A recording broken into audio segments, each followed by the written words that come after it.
Hi అండి. నమస్తే. ఈరోజు మనం పల్లీలు, ఆనియన్స్ కలిపి చట్నీ చేసుకుందామండి. చాలా బావుంటుంది. ఈ పల్లీలను నేను పావు కప్పు తీసుకున్నానండి. ఇవి ఆయిల్ లేకుండా ముందుగా ఒకసారి వేయించండి. మనం పొట్టు తీసి పక్కన పెట్టుకోవాలి ఇవి. ఇవి బాగా వేగనివ్వండి. ఒక 10 నిమిషాలు వేయించి పక్కన పెట్టేయండి. కొంచెం జీలకర్ర, 5, 6 ఎండుమిర్చి వేసుకోండి. పెద్ద సైజ్ ఆనియన్స్ 2 తీసుకున్నానండి నేను.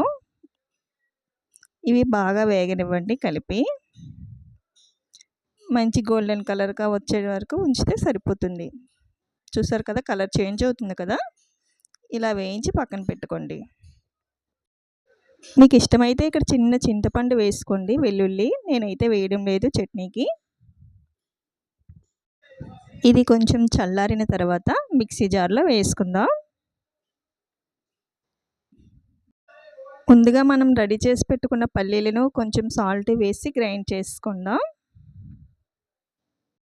కళాయిలో కొంచెం ఆయిల్ వేసుకొని శనగపప్పు, మినపప్పు, ఆవాలు, ఎండుమిర్చి, కరివేపాకు వేసి వేయించండి. ఇవి బాగా వేగాయి కదా! ఇప్పుడు చట్నీలో వేసేసుకుందాం. ఈ వీడియో మీకు నచ్చితే లైక్ చేయండి, కామెంట్ చేయండి, సబ్స్క్రైబ్ చేసుకోండి, బెల్ ఐకాన్ ఆన్‌లో ఉంచుకోండి. Thanks for watching.